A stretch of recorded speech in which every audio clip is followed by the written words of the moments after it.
Impromptu speaking. You look suspicious.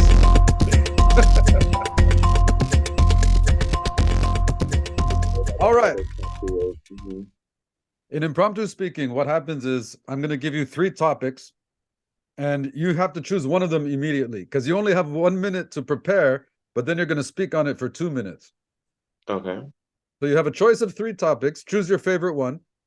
Think about it for 1 minute and then speak for 2 minutes. Okay. All right. Here are your options. Okay. Okay. So my impromptu question, which I just chose, was are we too tough on children? And I'm going to say yes from a LGBT standpoint. And the points that I'm going to raise right now is transitions and things that are happening within the school board system itself, the TSBC, I think is what it's called, the Toronto School Board Association. TDSB. TDSB, yes. Um, so right now there's a lot of upcry, and I find it's from the parents themselves and not the students on the involvement of LGBTQ learning and whatever activities that they may practice within the schools. I find that it is kind of tough on children because we have to remember that these are not the, from my understanding, these kids did not ask for this program. This is something that the administration thought it was positive to enroll into the school board um, before offering the children counseling or some type of therapy where they can express, themselves. We have to remember that these kids are going through puberty. So their feelings, are going to change, as they grow. And if they feel like a like towards somebody or something, it doesn't necessarily mean that that automatically classifies them within the LGBTQ community away from the heteronormative community. So there's a lot of evaluation and miscommunication within those standpoints. And I feel like all kids' voices are not being heard. I'm proud of the ones who advocate for themselves and say they want the programming, but we still need to take into consideration those students who are, you know, they know themselves per se, or they know maybe they're not interested in sitting in a class like that. And we need to show some type of leniency. Right. It must drive you nuts. I mean, to think that some heterosexual white people are putting everybody in a box and creating the rules for everybody, right? It just imagine what it's like to be in the United States as a trans person right now. Do you ever think about that? Yeah, I know it's tough. I've been in the States as a trans person. But I find, right now with this whole political landscape is that people are not understanding what acceptance is. They're not understanding how to accept people. And what they're doing is more teaching sexual deviance than they are teaching to be humane and respect people in a humane type of way. I myself, I grew up in a heteronormative environment. I grew up in the closet, but these are the experiences and the hardships that I had to face as a child growing up, trying to figure out who I was internally, um, to that cultivated me into who I am today. And if we give too much, I don't know if it's the right word I'm using, but if we give too much leniency to the way how white individuals want to perceive the LGBTQ community towards how racialized individuals perceive the LGBT community, we realize that there is a differentiation within the aspects of guiding our future generations into a safer and progressive landscape. Um, I hear a lot of like school fights happening on the news and people bringing in guns to school and stuff like that. And, and even things happening where shootings are actually taking place and people here in Toronto are like getting stabbed and stuff like that. I don't think right now in the in that type of political landscape, we need to really promote LGBT programming and students because that's really putting a target focus on certain individuals, which Amazing. can and will create harm What an towards amazing, them. nuanced answer.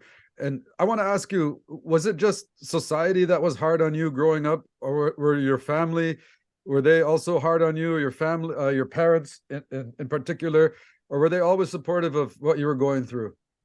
So they didn't know until I was like 18, right? Like I was like But how in long did you know about it yourself? my whole life. Like when nobody was home, like when I was home alone in my mom's house and my brothers and sisters, my mom were like up the street at my grandma's house or something. Like I would always go in my mom's closet. Like I would wear her dresses, her high heels. Like every Halloween, I was a woman. Like Nice. that's how I think that's how they kind of got signs a little bit. Like, but every Halloween I was a woman.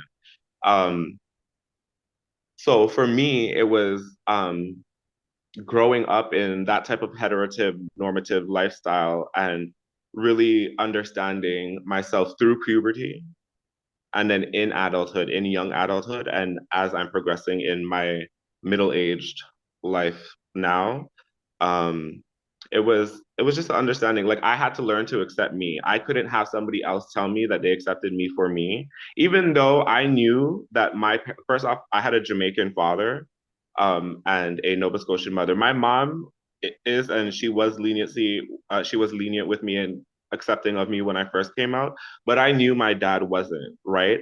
And if I went to my dad or the school sent home a letter to my dad saying that they were going to put me in like an LGBTQ class or program or something like that, I know right away, like my dad would have taken me out of that public school and put me right into a private school where that type of where that type of programming wasn't being offered per se. Because I know my dad, first off, he has an old school mindset. He's an old school Jamaican. Well, he's passed now, but he had an old school um, mentality per se, Yeah, yeah. and he did not take kind um, to anybody who identified as gay or lesbian or bisexual. It was just weird to him. So was your Um, relationship with him strained like right up till the end, or did you ever have that kind of that come to Christ moment with him? well, I was raised in the church. We always went to church, so we were always in Christ. But I didn't come out like I personally didn't really come out to my. I was outed by my brother's mother on my father's side. Oh, That's my story with my father. But I personally did not want to tell him. but how did that go then? Once you were outed? It went awful. He called me and first he sent me a letter because I had moved. I was 18 at that time, and I had moved to Toronto for the first time in 2008. And he sent me a letter stating that he knew and he was disgusted and disappointed in me. And when Oh, I knew it really changed, how I knew our relationship at that point changed was he signed the letter Marcel in his name. If he was to ever write me something, or he used to be before when he used to take off and go to Jamaica without telling anybody, my dad was always spontaneous like that.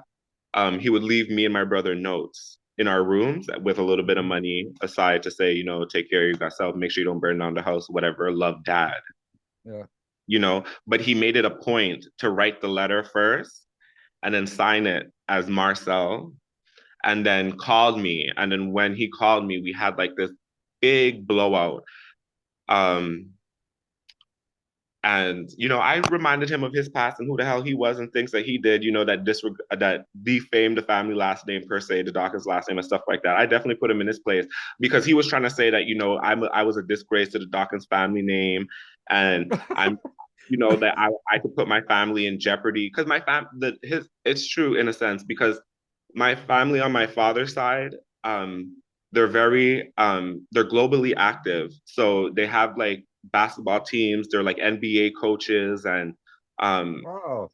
yeah, like top engineers and stuff like that. So I have a lot of high profile per se family members on my dad's side, and he knew that none of the well, there was only one that was gay, but nobody really knew of him until after my dad died. But it looks like But you're carrying on the high profile family tradition now that you're on the board of directors at Toronto Pride.